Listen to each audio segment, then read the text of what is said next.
Africa Content TV.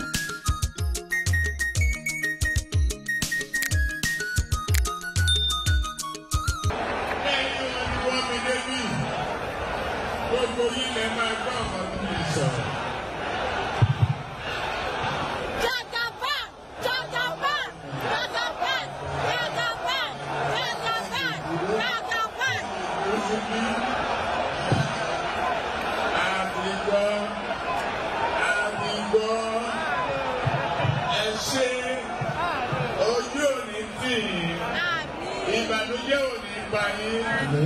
A máa dá ilé iṣẹ́ sílẹ̀ fún àwọn ọmọ wa tí ò rí léèwé wọ̀.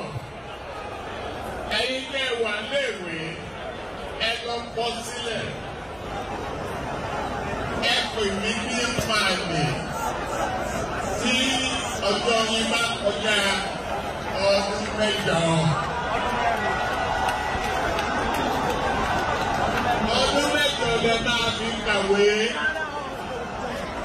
Ọdún mẹ́rin la pè fún yín. Ọdún mẹ́rin yẹn ò ní yẹ. Ẹni tí ò lówó àyà lówó. Student loan. Iye náà bá ní kẹsàn-án ní school fees à ń san.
Oníkọ́lá ti ń jà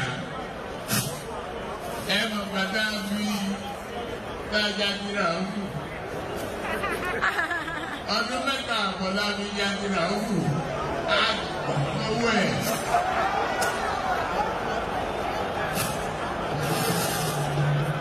Ẹgbẹ́ ti gbàgbé ní ọdún mẹ́ta àbọ̀.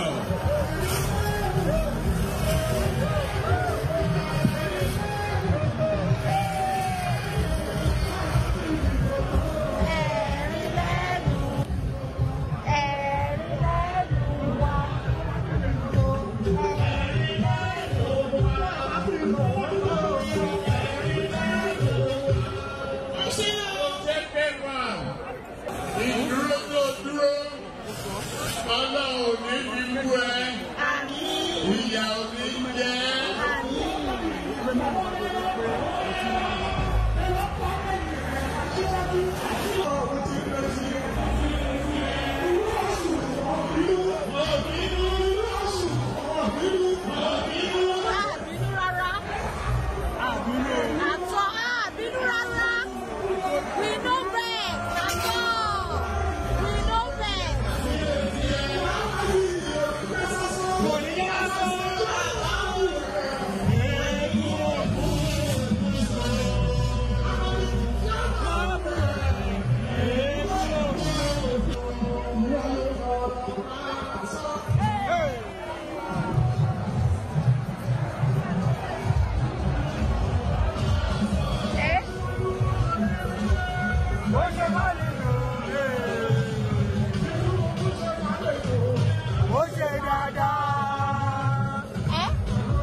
Àwọn ayàlò ní ẹ̀dẹ̀gbẹ̀ lọ gbé ilẹ̀ ká tó fún àwọn ọmọ rẹ̀.